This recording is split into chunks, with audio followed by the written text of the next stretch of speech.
Ever wondered how to navigate the intricate web of compliance processes while maintaining top-tier security for your notarial records? The solution is closer than you think. Introducing Comply Chain Guard, or CGG, a platform designed specifically for civil law notaries. CCG merges the complex chain of compliance processes with unrivaled protective measures. It enables you to stride confidently through the multifaceted terrain of regulations while ensuring paramount security for your records, deeds, and transactions. CCG boasts a regulatory compliance engine that keeps you updated with real-time insights tailored to civil law regulations. It effortlessly integrates with legal databases and ensures automated compliance checks for all notarial deeds and transactions. But that's not all. CCG also features advanced encryption to safeguard your notarial records. You'll benefit from multi-factor authentication and periodic security assessments, upholding the sanctity of every notarial act. Plus, with continuous transaction monitoring, you'll receive alerts for any discrepancies and comprehensive logs for traceability. And when it comes to reporting and analytics, CCG generates automated compliance reports specific to notarial acts. Dive into our analytics dashboard for transaction patterns and predictive insights. Why choose CCG? It brings efficiency, security, and compliance to your fingertips, allowing you to operate with unmatched confidence and credibility. CCG integrates effortlessly with your notarial record-keeping systems. Our API facilitates bespoke integrations, ensuring compatibility with major legal platforms and databases. And remember, our dedicated support is here to assist you every step of the way. CGG is the future of notarial practices.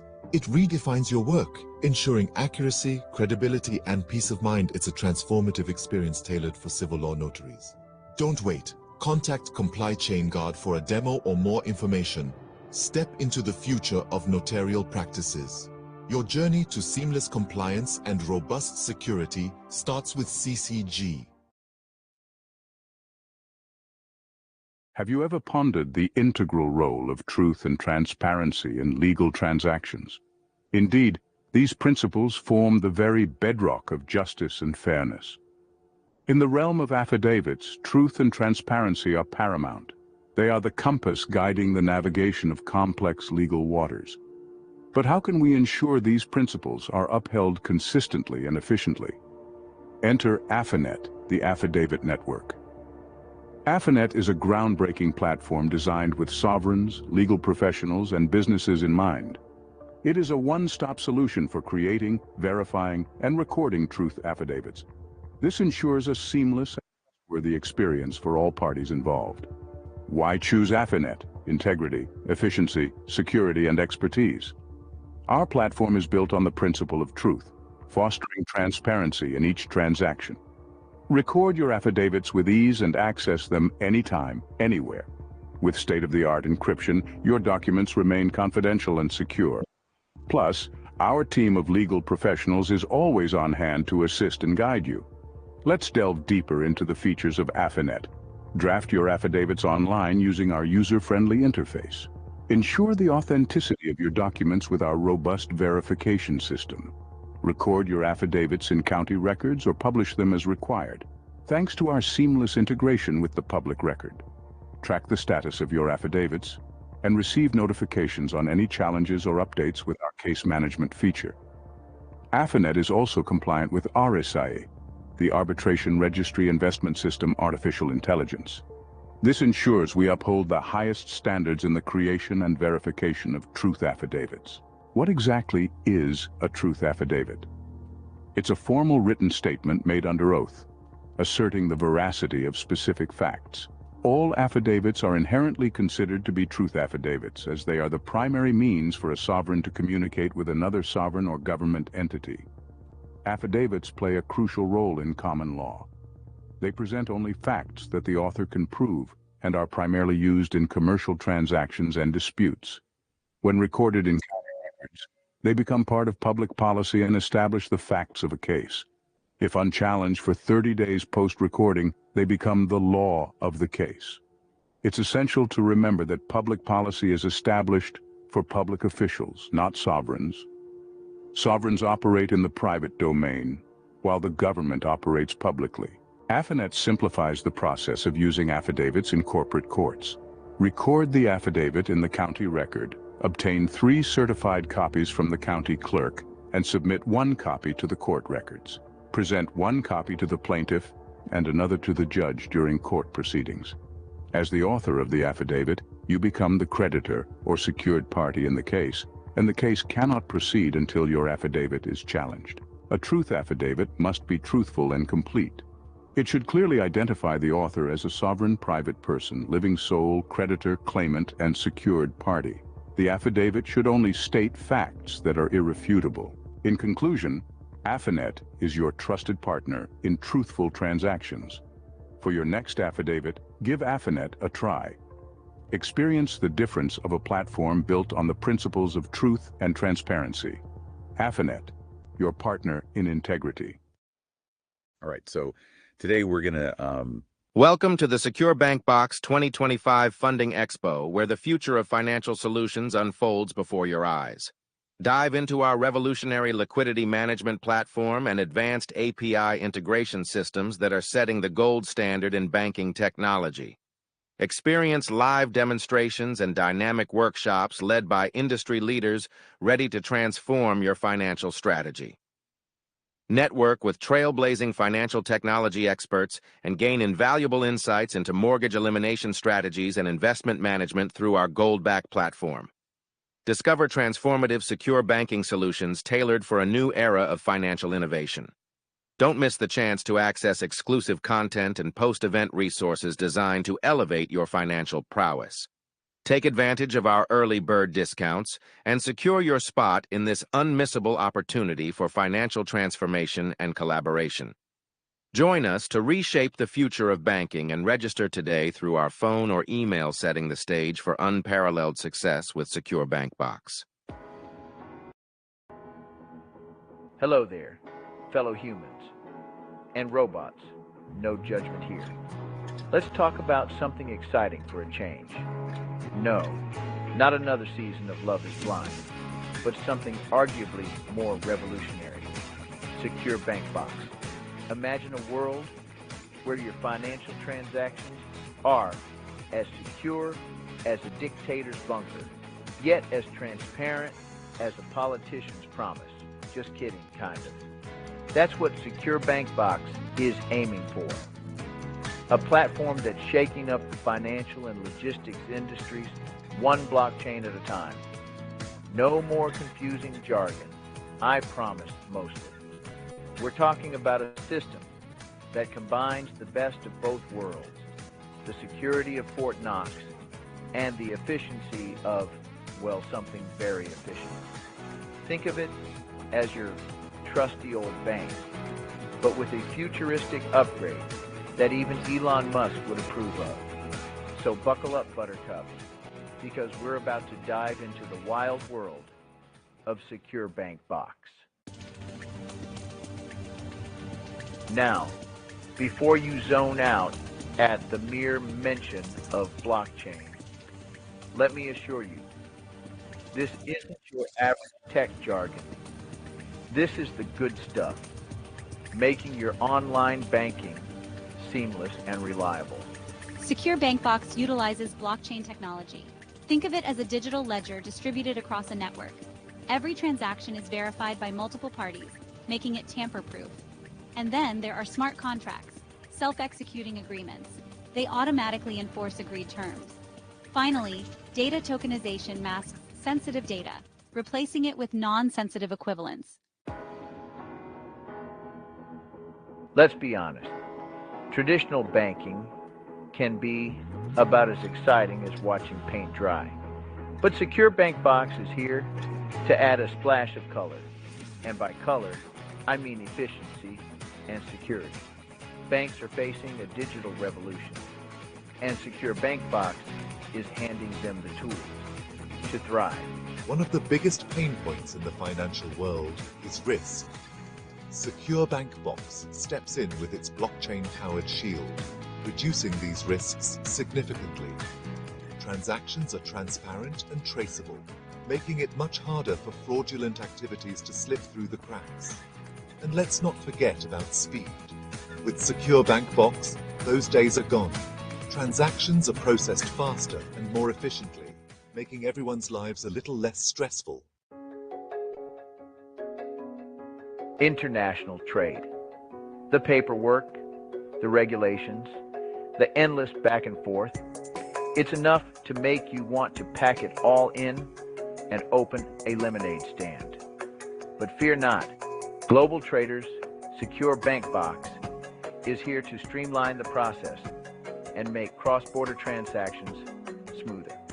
Remember those smart contracts we talked about? With predefined conditions and automated execution, SecureBankBox eliminates the need for endless paperwork. And let's not forget about the improved transparency and traceability that comes with blockchain. Regulations. The bane of every industry's existence, but particularly pesky in the financial world. It's like trying to navigate a labyrinth designed by a committee of lawyers who communicate solely through riddles. But as tedious as they may be, regulations are there for a reason. To keep things fair, transparent, and, well, relatively scandal-free. The good news is, SecureBankBox doesn't shy away from regulations, it embraces them. With its transparent and traceable system, SecureBankBox makes it easier for banks and other financial institutions to comply with even the most stringent regulations. Anti-money laundering and know your customer regulations, often the source of many a compliance officer's headache, become much more manageable with SecureBankBox. The platform allows for secure and efficient identity verification and transaction monitoring, making it harder for the bad guys to hide their ill-gotten gains. It's like having a virtual bouncer at the door of your financial institution, checking IDs and keeping out the riffraff. Section 6. High volume, no problem. Handling transactions like a pro. In the world of finance, time is money. And when you're dealing with a high volume of transactions, every second counts. Traditional systems, with their clunky infrastructure and tendency to crash at the worst possible moment, can struggle to keep up. It's like trying to fit a square peg into a round hole. Frustrating, time-consuming, and ultimately unproductive. SecureBankBox, on the other hand, thrives in a high-volume environment. Its decentralized and scalable architecture can handle a large number of transactions quickly and efficiently, without breaking a sweat or crashing the system, for that matter. This is particularly beneficial for industries dealing with microtransactions, such as online gaming or content streaming. Imagine a world where you no longer have to wait an eternity for your in-game purchase to go through, or where content creators get paid instantly for their work. That's the power of SecureBankBox, making high-volume transactions a breeze, not a burden. Section 7. Banking on Trust. SecureBankBox as your digital vault. Trust. It's the foundation upon which the entire financial system is built. But in today's digital age, trust can be a fickle thing, easily broken by data breaches, cyber attacks, and that guy who keeps trying to sell you fake Rolexes on the internet.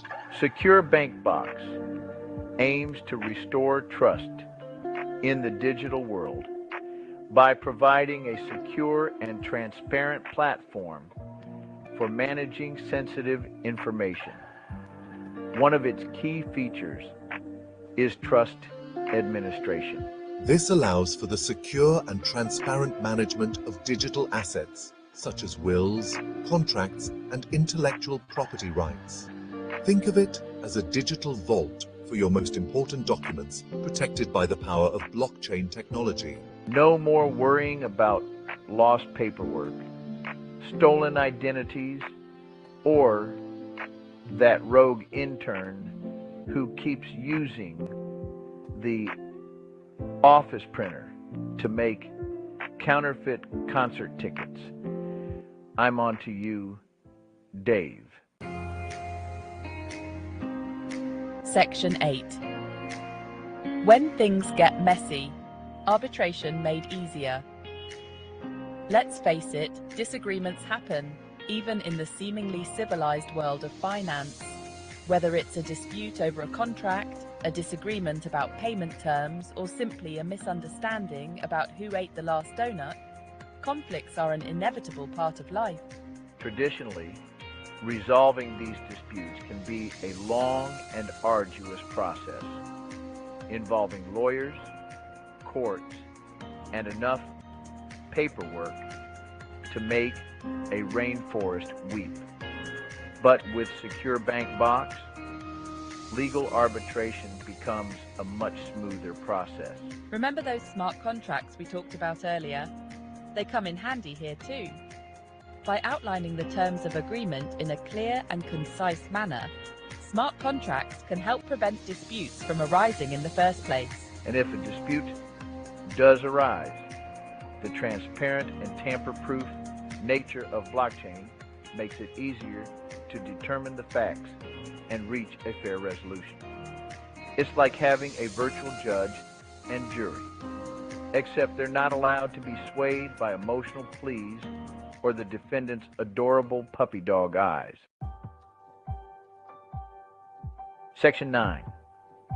The future is secure, probably. SecureBankBox and the digital frontier. As we venture further into the digital frontier, the need for secure, transparent, and efficient financial systems will only become more critical. SecureBankBox, with its innovative use of blockchain technology, is poised to play a leading role in shaping the future of finance. Imagine a world where cross-border transactions are as easy as sending a text message, where regulatory compliance is automated and painless, and where trust is no longer a luxury but an inherent feature of the system. That's the future that SecureBankBox is building, a future where finance is secure, transparent, and accessible to all. So there you have it, folks. The SecureBankBox. It's like the financial system got a much-needed software update, and now it actually works the way it should have all along.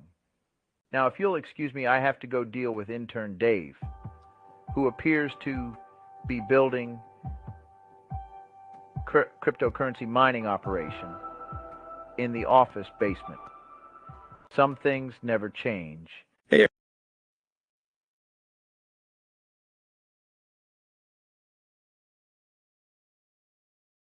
World Bank, or U.S. Bank? Since its founding in 1944, the leadership of the World Bank has been exclusively selected from the United States. This tradition highlights a deep-seated bias that weakens the institution's credibility, especially in its dealings with the Global South, the very areas it claims to assist. From the inaugural president, Eugene Meyer, to the present head, Ajay Banga, the World Bank has maintained a practice where its president is always an American citizen. This implicit rule underscores the United States' dominance within the organization, bolstered by its position as the largest stakeholder.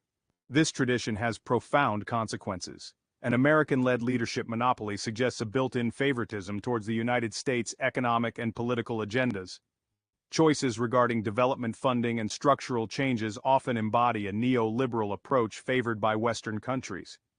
This approach has faced criticism for enforcing austerity and privatization strategies that tend to worsen inequality and impede sustainable growth in the Global South.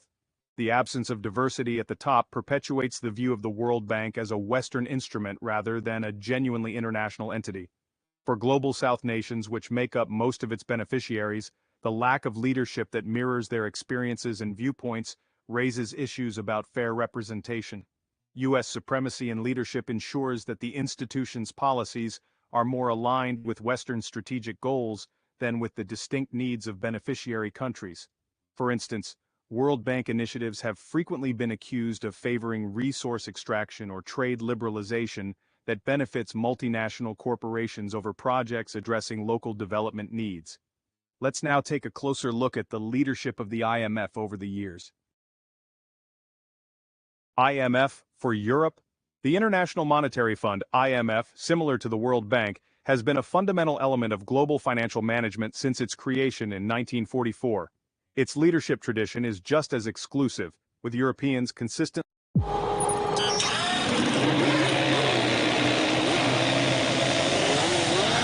holding the managing director role. From the first managing director, Camille Gut of Belgium, to the current head, Kristalina Georgieva of Bulgaria, this trend demonstrates the lasting sway of Western nations within the institution. European leadership in the IMF has reinforced a bias towards economic models based on Western fiscal conservatism.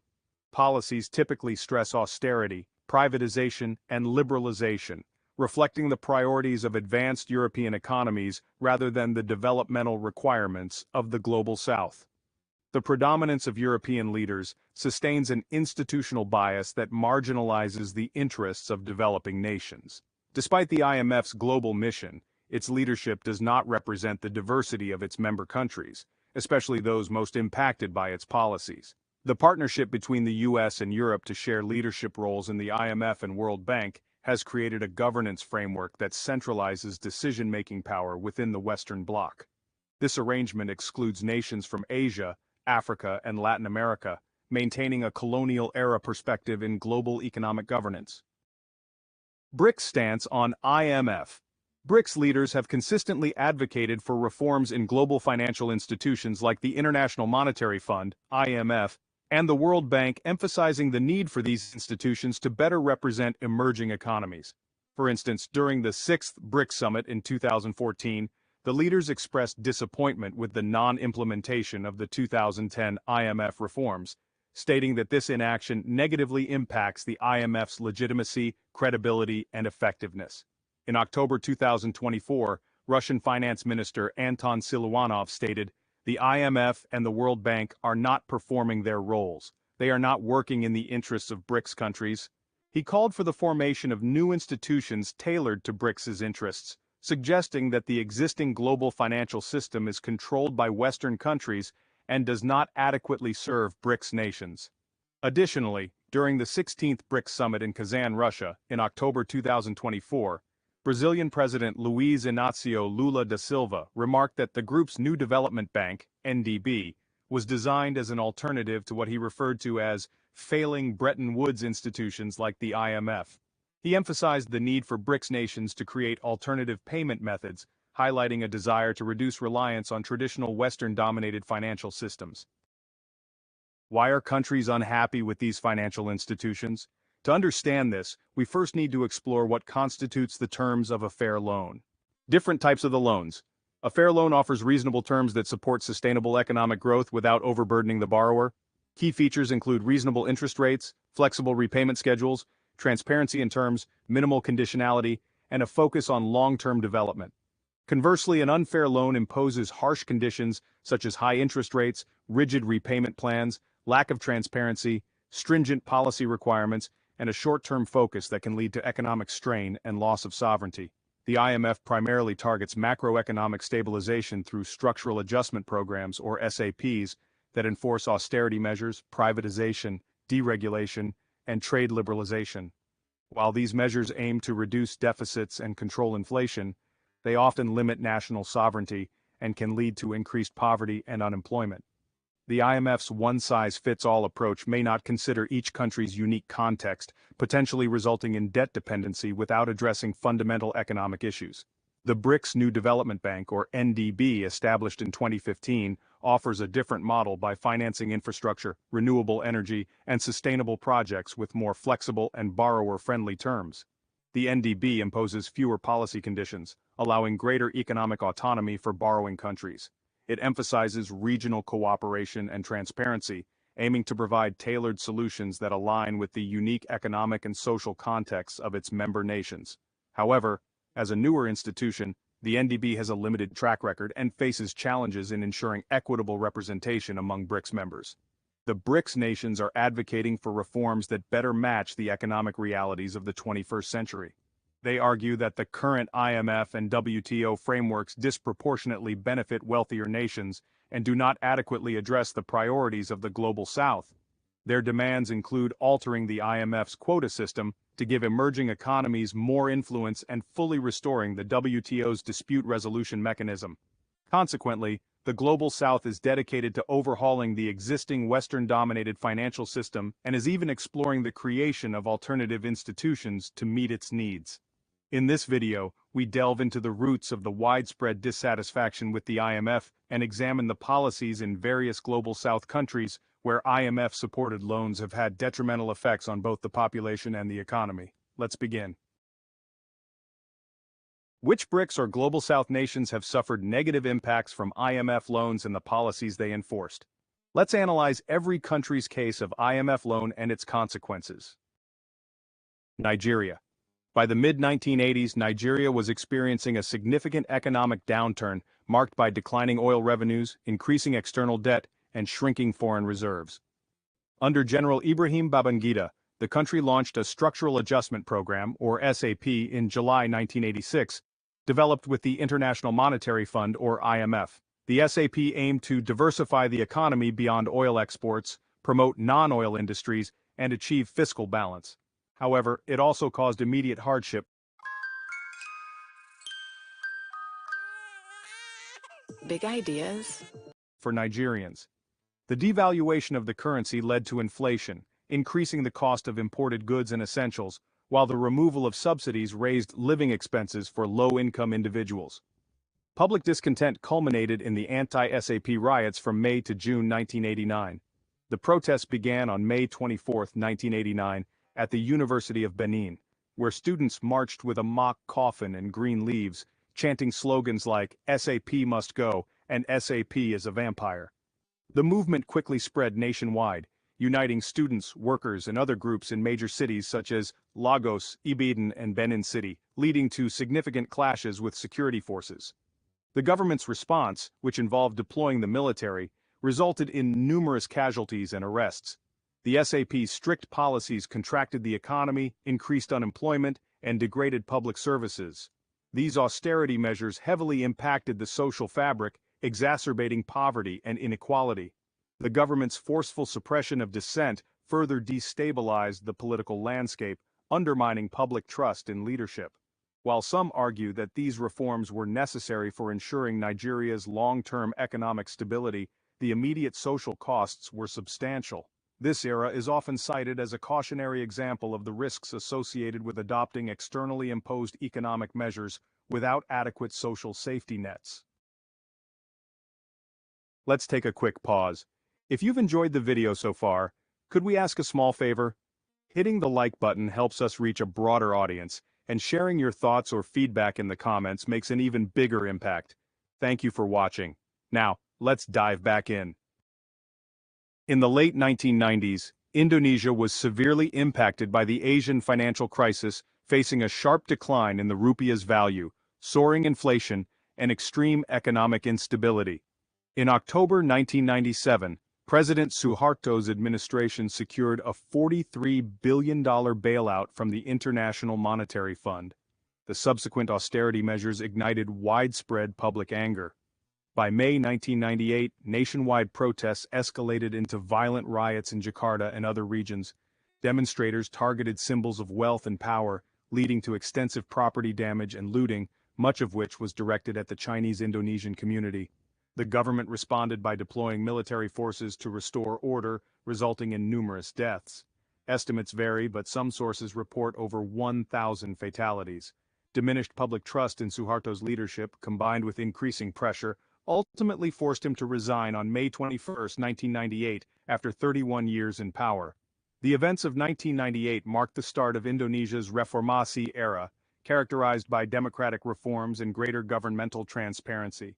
However, the crisis and IMF-driven austerity left a lasting impact on Indonesian society, shaping public perceptions of international financial institutions and influencing economic policy for years afterward. In January 1977, Egypt experienced widespread civil unrest known as the bread riots. after the government decided to eliminate subsidies on essential food items. This action, aimed at securing financial assistance from organizations like the International Monetary Fund, caused immediate and sharp price hikes in staples such as bread, sugar, rice, and cooking oil. These abrupt price increases sparked protests in major cities including Cairo, Alexandria, and Suez. The unrest commenced on January 18, 1977, with workers in industrial regions like Helwan initiating strikes and demonstrations. Students and other citizens soon joined, leading to large-scale protests where participants chanted against the government and its economic policies. Tensions escalated as protesters targeted symbols of authority and wealth, including police stations, government offices, and upscale hotels. They also attacked public transportation, resulting in extensive property damage. On January 20th, President Anwar Sadat deployed the military to restore order, leading to confrontations that caused approximately 80 deaths, over 550 injuries, and around 1,200 arrests. Under mounting pressure and public opposition, the government was compelled to reverse its decision and reinstate subsidies, thereby stabilizing the situation. During a severe economic crisis in the late 1990s, Brazil sought assistance from the International Monetary Fund to stabilize its currency and economy. In November 1998, the IMF approved a substantial $41.5 billion aid package contingent upon Brazil implementing strict austerity measures and structural reforms aimed at reducing fiscal deficits and enhancing economic stability. These required austerity measures involved significant cuts in public spending, increased taxes, and reforms in the public sector. As a result, the Brazilian government reduced funding for essential services such as healthcare, education, and social security, decreasing their accessibility and quality, and disproportionately affecting vulnerable and low-income populations. Public backlash against these measures was intense, with citizens and labor unions accusing the IMF's conditions of worsening poverty and inequality. Protests and strikes erupted nationwide, and critics argued that the focus on fiscal austerity hindered economic growth and social progress, leading to higher unemployment and social unrest. However, some analysts believe that these austerity and structural reforms were crucial for Brazil's long-term economic stability, helping to control hyperinflation, restore investor confidence, and pave the way for future growth. Brazil's early repayment of its IMF loans in 2005 under President Luiz Inácio Lula da Silva is often cited as evidence of the nation's regained financial independence and improved economic standing. Nevertheless, the debate over the effectiveness of IMF-imposed austerity continues. While these policies may have stabilized the macroeconomy, they imposed significant social costs, raising concerns about balancing economic reforms with social welfare. Brazil's experience highlights the complex interaction between international financial aid, domestic policy execution, and the socio-economic challenges faced by the population. In May 1981, Morocco faced significant economic difficulties, including a large budget deficit and rising external debt. To address these issues, King Hassan II's government entered into an agreement with the International Monetary Fund, or IMF, which required austerity measures, most notably the removal of subsidies on essential food items like flour, sugar, oil, milk, and butter. Consequently, prices surged by 40% for flour, 50% for sugar, 28% for oil, 14% for milk, and 76% for butter. The sudden increase in food prices led to widespread discontent, culminating in the Casablanca bread riots on May 29, 1981. Thousands of impoverished citizens took to the streets, targeting symbols of wealth such as banks, pharmacies, grocery stores, and luxury vehicles. The government responded swiftly and forcefully. Police and military units fired upon protesters. Official reports stated 66 deaths, while opposition sources claimed the number reached 637, with many casualties being young individuals from slum areas. The harsh suppression had lasting social and political effects. These events highlighted the instability associated with implementing austerity measures in a society reliant on subsidized goods and underscored the tension between economic adjustments mandated by international financial institutions and Morocco's socioeconomic realities. This period exemplifies the fragile balance between economic policy and social cohesion in Okay, so the next tool I want to show you is called Highlight. Absolutely love the approach they took with this app. You should see this. It's a personal contextual assistant for your computer. And the keyword here is contextual. the nation's history. In February 1989, a significant drop in oil revenues and rising external debt plunged Venezuela into a severe economic crisis. President Carlos Andrés Pérez responded by implementing IMF-recommended austerity measures, collectively known as El Gran Viraje or the Great Turn, aimed at restoring economic stability through structural changes. The sudden introduction of these measures sparked public outrage. On February 27, 1989, protests erupted in Guarinas near Caracas, following bus fare increases. The unrest quickly spread to Caracas and other urban areas, escalating into extensive demonstrations, riots, and looting, an upheaval referred to as El Caracazo. President Pérez declared a state of emergency and suspended constitutional rights. Government forces were sent to suppress the revolt, resulting in severe violence. Officially, 277 deaths were reported, though independent estimates suggest the death toll ranged between 2,000 and 5,000, primarily at the hands of security forces. The crackdown eroded trust in traditional politics, creating a conducive environment for Hugo Chávez's rise. Chávez, then a lieutenant colonel who led a failed coup in 1992, leveraged public frustration to win the presidency in 1998. El Caracazo remains a critical turning point in Venezuelan history, highlighting deep societal divisions and the volatile consequences of abrupt economic adjustments. Let's now analyze why countries, including BRICS members, are dissatisfied with the IMF. The International Monetary Fund has faced sharp criticism from Global South countries for its lending practices and the policies it recommends. Major concerns include structural adjustment programs, or SAPs. During the 1980s and 1990s, the IMF implemented SAPs that focused on austerity measures, privatization, and trade liberalization. These programs aimed to stabilize economies and promote growth, but often led to negative outcomes. Critics argue that SAPs resulted in reduced public spending on essential services like healthcare and education, disproportionately affecting disadvantaged populations. Moreover, the shift towards export-led growth exposed developing economies to global market fluctuations, leading to overproduction and falling commodity prices, which further intensified poverty and inequality. Erosion of sovereignty. The conditions tied to IMF loans are seen as undermining national sovereignty by forcing countries to adopt specific economic policies. This external imposition can restrict a nation's ability to pursue development strategies tailored to its unique socio-economic context. Critics argue that such interventions often prioritize the interests of wealthy creditor nations over those of the borrowing countries, potentially ignoring local needs and circumstances. Governance bias. The IMF's governance structure has been criticized for favoring developed economies. Voting power within the IMF is based on a quota system that reflects a country's financial contribution, granting more influence to wealthier nations. This setup can marginalize developing countries, leading to decisions that may not align with their interests.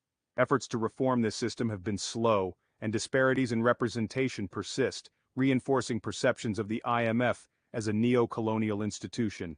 Debt burden. The IMF's approach to debt restructuring has been criticized for providing inadequate relief and failing to address the underlying causes of financial crises.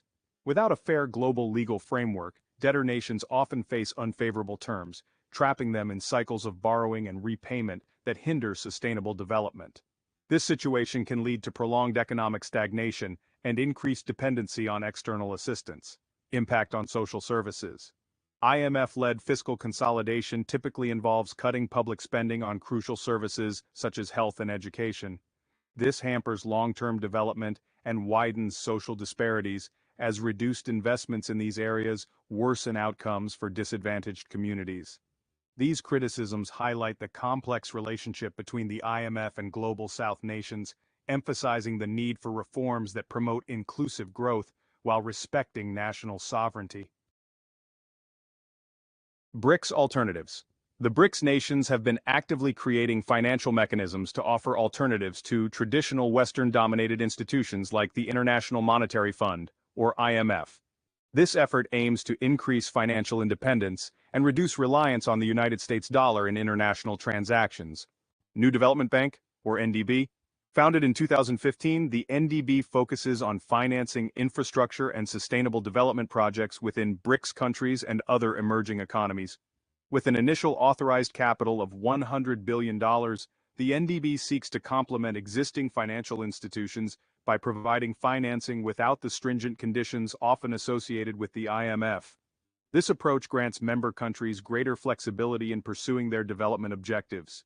Contingent Reserve Arrangement, or CRA, also launched in 2015. The CRA is a framework designed to offer support through liquidity and precautionary instruments in response to actual or potential short-term balance of payments pressures. With a total capital of $100 billion, it serves as a financial safety net for BRICS members, providing an alternative to the IMF's financial assistance programs. Recent developments. In October 2024, during the 16th BRICS Summit in Kazan, Russia, member nations advanced initiatives to enhance financial cooperation and reduce dependence on Western-dominated systems. BRICS Grain Exchange. Russian President Vladimir Putin proposed the establishment of a BRICS grain exchange to stabilize food prices and enhance food security among member countries. This platform aims to facilitate direct trade in agricultural commodities, minimizing this game, you're not ready. Reliance on existing global exchanges that are often influenced by Western financial systems. While the proposal receives support, experts expect that developing such an exchange will require extensive preparatory work and may take several years to become operational. Cross-border payment system. BRICS leaders endorsed the creation of a common cross-border payment system to facilitate trade among member countries and reduce reliance on the US dollar. This initiative includes the development of BRICS Pay, a decentralized payment messaging system designed to enable transactions in local currencies. By promoting settlements in national currencies, BRICS aims to enhance financial sovereignty and create a more balanced international monetary system. The comprehensive examination of BRICS nations and various Global South countries highlights a growing agreement.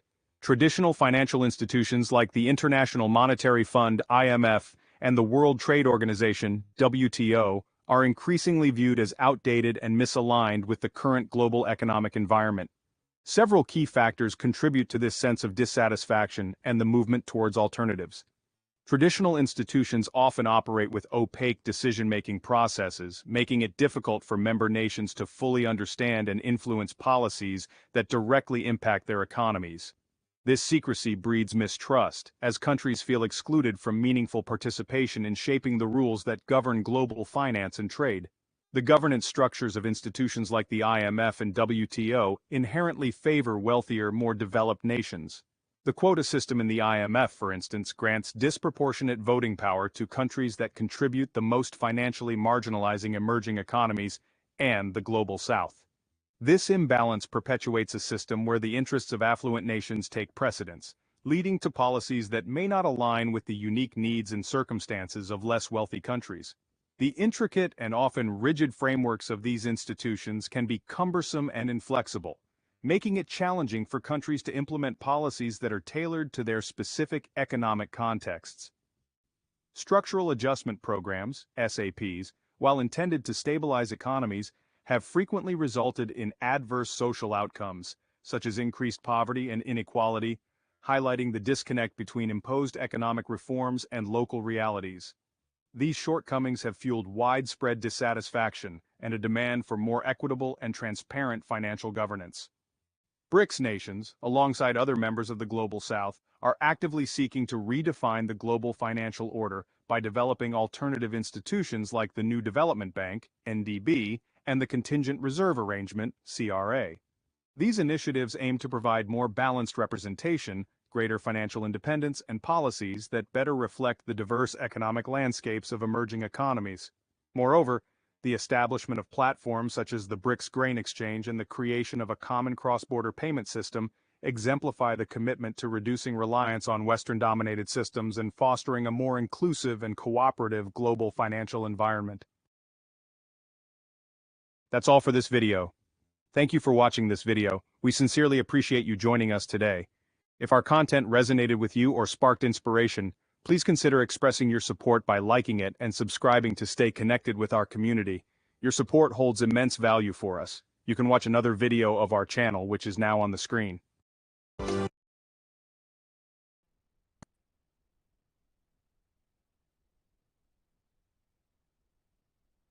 Hey everyone, and welcome back for another deep dive. Today, we're taking a look at crypto arbitrage. We've got a ton of research articles and expert opinions all about this, and it's pretty wild how people are actually using the volatility of cryptocurrency prices to make a profit. Yeah, and the key is that you've got these cryptocurrencies being traded on all these different exchanges all over the world. And the interesting thing is that prices don't always match up. So you're saying it's like catching a cryptocurrency when the price is low on, say, Binance, and then turning around and selling it for a higher price on Coinbase before the prices have time to even out. That sounds like a fast way to make some money. Exactly. That's the core idea behind spatial arbitrage. That's actually the most common type. But it's not just about seeing a difference in price. Speed is really important here. Okay, so why is speed so important? Why wouldn't the price differences just stick around for a while? Think of it like this. Imagine you're shopping for a rare pair of sneakers. Sometimes you find an amazing deal, but if you wait too long, someone else is going to come and snatch them right up. Crypto arbitrage is similar. Those price differences disappear fast because other traders are jumping on them. So it's a race against time. That makes sense. But there are other types of arbitrage too, right? Right. What about triangular arbitrage? How does that one work? Triangular arbitrage is a little more complicated. Imagine you're juggling 3 different cryptocurrencies all on one exchange. You buy one, then trade it for another, then trade that for a third, and then finally you convert it back to your original coin.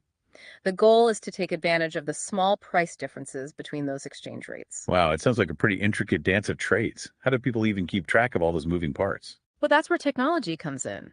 You've got things like arbitrage scanners that are constantly looking at all the exchanges, watching for those price discrepancies.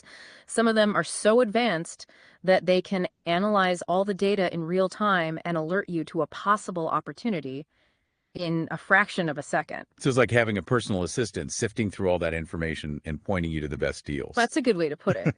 And then we have arbitrage bots, which take things even further and automate the whole trading process. You can set it up and the bot does the buying and selling for you. It can execute those trades super fast, 200-3-7. Wow, that's efficient. But with all these tools, it seems like crypto arbitrage must be a guaranteed way to make money, right? Well, you have to remember that while crypto arbitrage can be profitable, it's not completely without risk. There are some challenges. For example, execution risk is a big one. Let's say you find that perfect arbitrage opportunity, but then your trade gets delayed. Maybe there's a technical issue or your internet connection is slow. By the time your order actually goes through, the price difference might be gone and you could end up losing money. Ugh, that would be so frustrating. So even a small delay could ruin the whole trade. Absolutely. Timing is everything. Another thing to watch out for is exchange fees. Every time you buy or sell, you'll probably have to pay a fee. And these fees can be different depending on the platform. If you're not careful, those fees can eat into your profits and turn a potentially profitable trade into a loser. So you have to be strategic about which exchanges you use and factor those fees in. What other challenges are there? Network latency can also be a problem. Basically, it's the time it takes for information to travel between the exchanges. Even a small delay can affect your profits, especially in a market as fast-paced as crypto. It seems like there are a lot of things to consider. So are there ways to manage those risks and improve your chances of success? Definitely. Thorough research and careful planning are key. Before you even start trading, it's so important to really research different exchanges. You need to compare the fees, the liquidity, which means how easily you can buy and sell the assets, the security measures, and even how user-friendly the platform is. It's about finding the right fit for your trading style and your risk tolerance. So it's kind of like choosing a bank. You wouldn't just pick one at random without doing your research. Exactly. Every exchange has its pros and cons, so it's really about finding the one that aligns with your needs and preferences as a trader. So what other strategies can help traders manage those risks? One of the most important strategies is diversification. You don't want to put all your eggs in one basket. Spreading your investments across different cryptocurrencies and different exchanges can help reduce your risk. That way, if one asset or platform has a problem, you won't lose everything. That's a good strategy for any type of investing. Absolutely. And along with diversification, it's really important to use limit orders. Basically, you set a specific price that you are willing to buy or sell an asset at. This can help prevent something called slippage, which is where you end up paying more than you intended because the price changes while your order is being processed. So it's like a safety net to protect yourself from unexpected price swings. It sounds like risk management is super important for crypto arbitrage. You got it. But remember, even with the best strategies, you still have to keep a close eye on things. Market conditions, exchange rates, and those price differences can change quickly, so you have to stay alert and be ready to adapt your approach. So it's not a set it and forget it kind of thing. You have to stay engaged and be ready to make adjustments as needed. It sounds like knowledge is power in this game. Absolutely. You need to stay informed about market news, emerging trends, and even changes in regulations that could affect your arbitrage opportunities. It's about being proactive and making informed decisions. And welcome back to our deep dive into crypto arbitrage. I'm still kind of wrapping my head around everything we talked about. It's clear that there's a lot to learn about crypto arbitrage, and those price differences and the whole risk management side of things is super important. Absolutely. And mastering those aspects can be really rewarding. You mentioned some more advanced strategies earlier. I'd love to hear more about what savvy traders are doing to really up their game. One strategy that caught my eye is statistical arbitrage.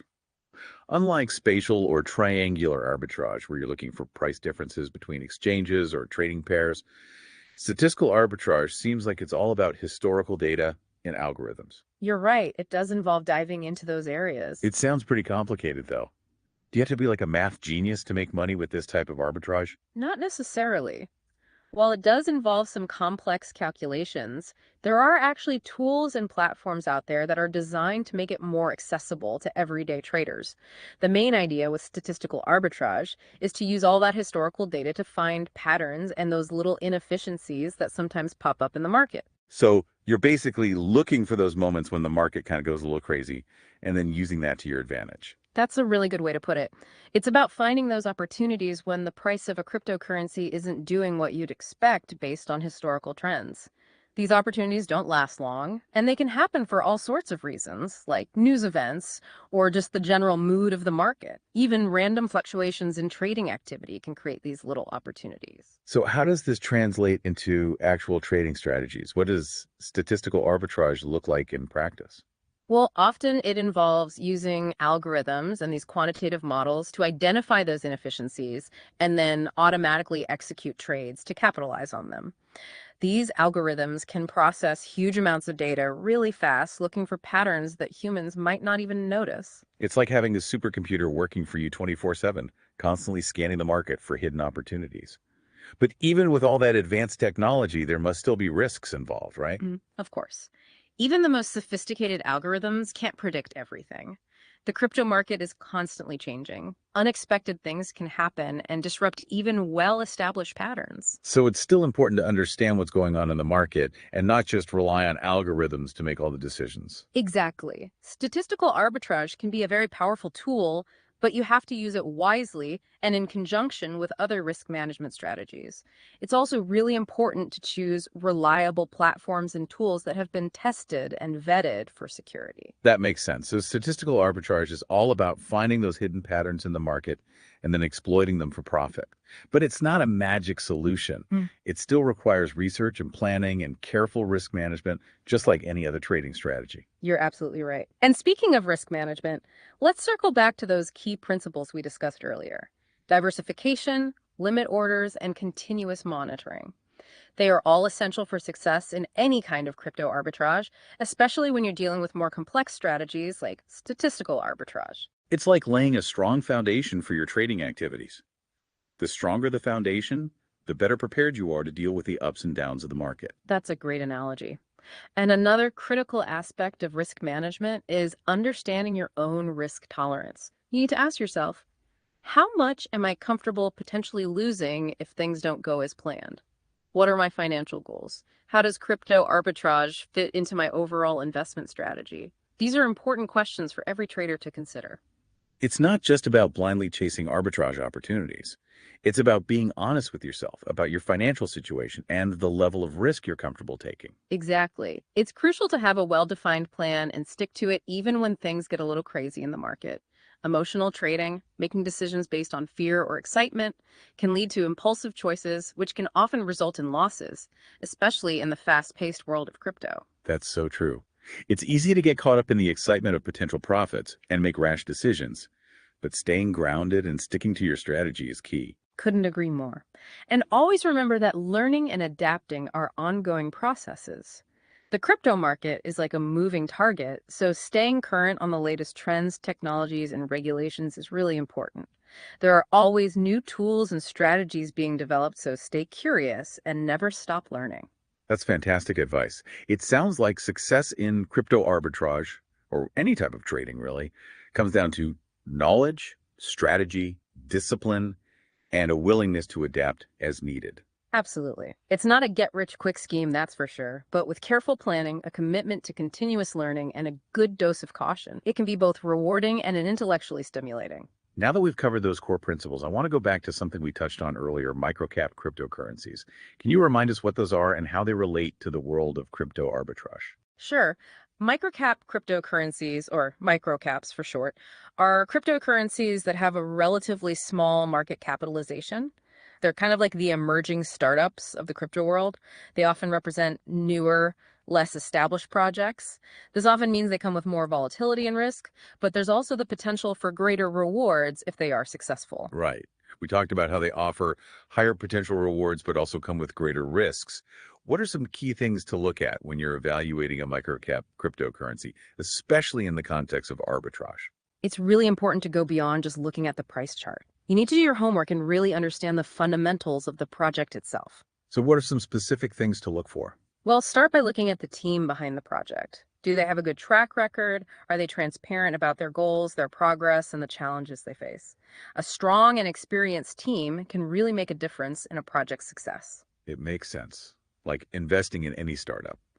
The people behind the project are just as important as the idea itself. What else? Then, take a close look at the project's white paper. This is the document that outlines the project's goals, the technology, and the roadmap. Does it clearly explain the problem the project is trying to solve? Is the solution they're proposing actually innovative and feasible? A well-written and comprehensive white paper is a good sign that the project is serious and well thought out. So it's like reading a business plan before investing in a company. You want to make sure the idea makes sense and has a chance of actually working. Exactly. And don't forget to look at the technology behind the project. Is it unique? Is it scalable? Does it offer some kind of advantage over other projects? Understanding the technical aspects can really help determine if a project has long-term potential. This is all really good advice. It really stresses the importance of not getting swept up in the hype, but actually taking the time to evaluate a project's potential. What about the community around a microcap project? Does that matter? Absolutely. A strong and active community can be a really good sign. Look for projects that have engaged communities on social media, forums, and those online messaging platforms. A community that's passionate about the project can really help drive adoption and generate buzz. It's like a vote of confidence from the people who believe in the project. Right. And finally, don't underestimate the importance of real-world use cases. Does the project have a practical application? Does it solve a real problem? A project that has clear use cases is more likely to attract users and investors, which can drive up demand and value. So it's like being a detective, piecing together all the clues to see if a microcap project has what it takes to succeed. You've got to look at the team, the technology, the community, and those real-world applications. You got it. Investing in microcaps requires doing your research and being willing to dig a little deeper. But it's important to remember that even with thorough research, investing in microcaps always carries more risk than investing in more established cryptocurrencies. So be aware of the risks and only invest what you can afford to lose. Exactly. And always diversify your portfolio. Don't put all your eggs in one basket, especially with something as risky as microcap cryptocurrencies. This has been such an incredible journey. I feel like I've learned so much about crypto arbitrage and microcap investing. I'm sure there's still more to learn, though. What exciting topics can we look forward to in the final part of our deep dive? Well, in our final part, we'll be looking at some real-world examples of successful crypto arbitrage strategies. And we'll be discussing what the future might hold for this dynamic and ever-changing market. So stay tuned. And we're back for the final part of our deep dive into crypto arbitrage.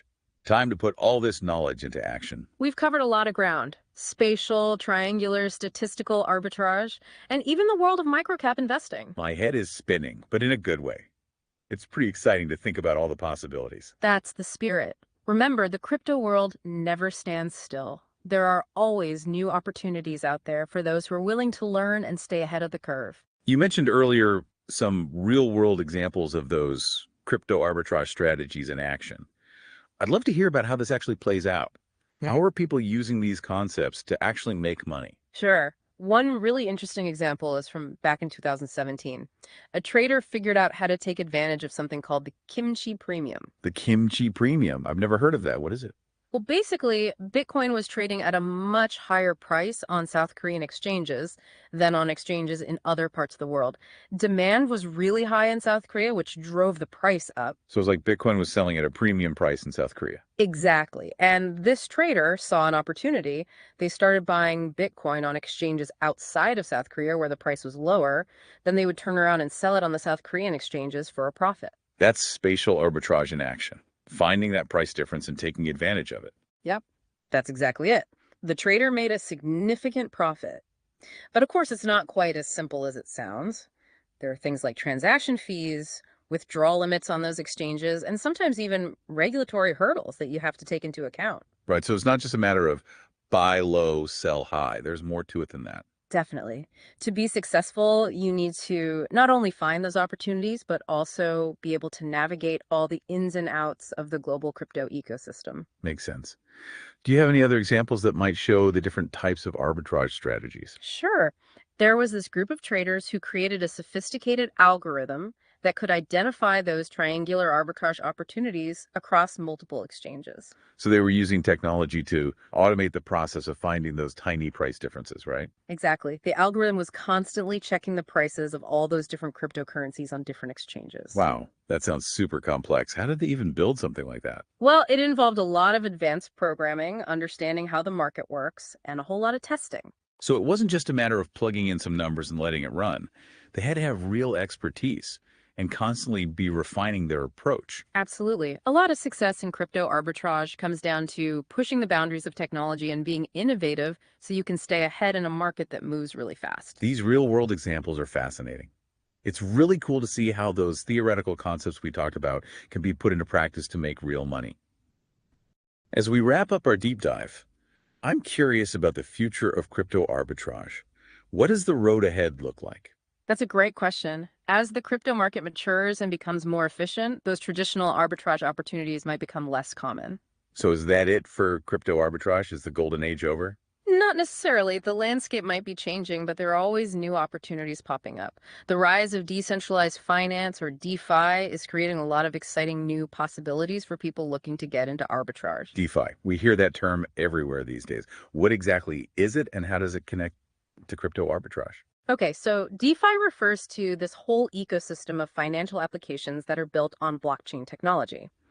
These applications often use something called smart contracts to automate transactions and cut out the need for traditional financial institutions. So it's like a parallel financial system, but on the blockchain? Exactly. And because these DeFi protocols operate across different blockchains and platforms, there's more potential for those price discrepancies that arbitrageurs are looking for. That makes sense. So as DeFi continues to grow, we can expect to see new and even more creative arbitrage strategies developing. Absolutely. We're already seeing the rise of these flash loans where people can borrow large amounts of crypto for really short periods of time to execute arbitrage trades without having to put up any collateral. Flash loans. That sounds like a powerful tool for arbitrageurs, but also super risky. You're right. They can be powerful, but they're also complex and have their own set of risks. Like any new technology, there could be vulnerabilities. So it sounds like doing your research and being careful is really important if you're thinking about getting involved in DeFi arbitrage. Absolutely. The key takeaway is that a crypto world is constantly evolving. You have to stay informed, adapt your strategies, and be a lifelong learner. This deep dive into crypto arbitrage has been eye-opening. We've gone from the basics to advanced strategies, looked at real-world examples, and even talked about what the future might hold. I hope everyone listening feels empowered to continue their own exploration of this fascinating space. I know I do. As we wrap things up, I want to leave you with a final thought. Remember that the crypto market is always moving. What works today might not work tomorrow. So it's crucial to constantly be learning, adapting, and always be a little bit skeptical. Perfectly said. Thanks for joining us on this incredible deep dive into the world of crypto arbitrage. Until next time, happy trading, everyone. All right.